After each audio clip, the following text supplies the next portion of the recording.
there was a meeting of sociologists in, I think it was Illinois, in 1957 about what to do about alcoholism.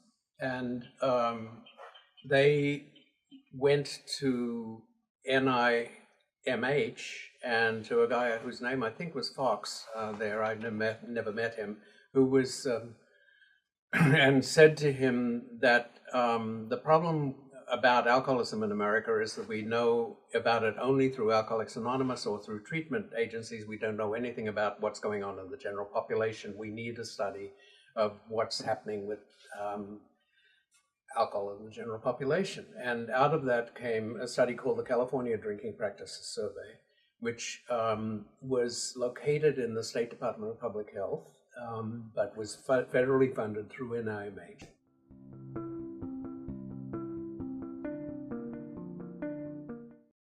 Wendell Lipscomb, who was a psychiatrist at the mental hospital in, I think, Mendocino or something like that, dealing with alcoholism.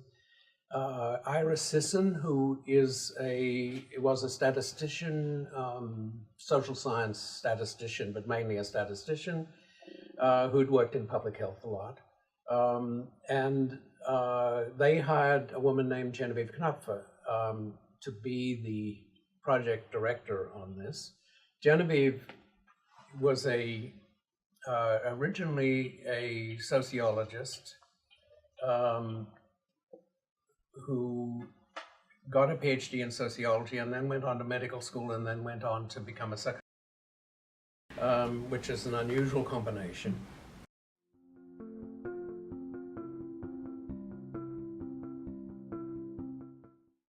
Genevieve came at the issue of how do you think about alcohol problems with a very pragmatic view and a very, I would add, much more psychological than, much more sociological than psychiatric view, you know. So that there's a paper by Genevieve that's expressing this in the American Journal of Public Health in 1967 or something like that, which expresses quite clearly, we're talking about alcohol problems, we aren't talking about alcoholism, you know. And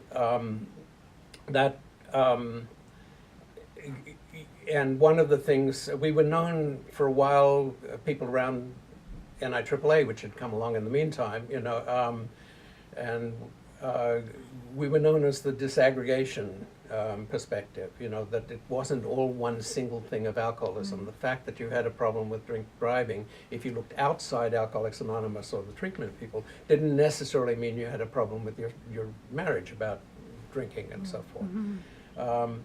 And so we sort of stumbled into this.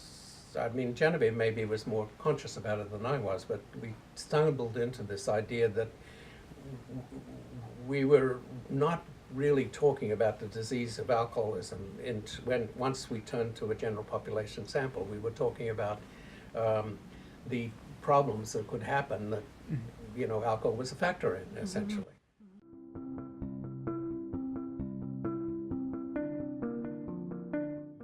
A lot of us were, you know, good Berkeley lefties in a soft kind of way, and we all went on strike when there was a strike against the expansion of the Vietnam War into Cambodia, or, you know, that stuff in the Nixon era. But it was just part of the water we were swimming in. It wasn't something particularly we, you know, thought much about as connected to what we were doing in the alcohol stuff we were doing. But certainly, you know, it certainly meant we were willing to question, you know, orthodoxies.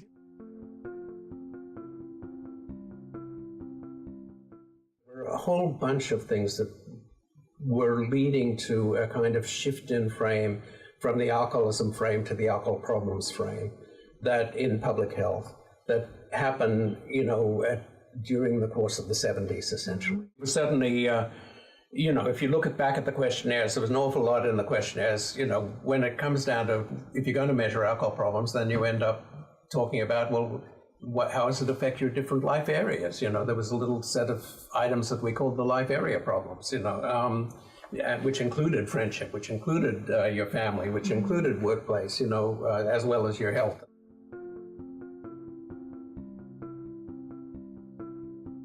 I mean, the big change, if you want to be simple-minded about it, was from the social research group to the alcohol research group, and that very clearly was when, in the early days of the Reagan administration, when someone from Washington who was a friend of ours called and said they're going through the budget and cutting out anything that says social, and you guys had better think about that. So we had an anguished meeting about what we were going to do about that.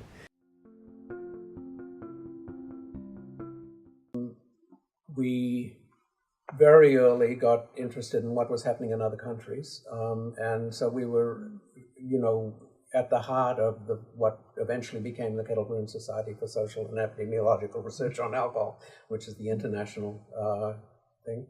And for the first few years of it, we were essentially administering that, as a society.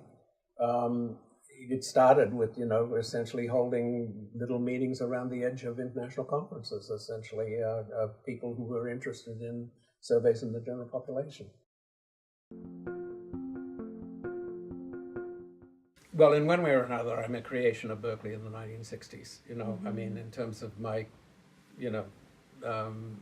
both politically and, intellectually, essentially. And ARG was an important part of that.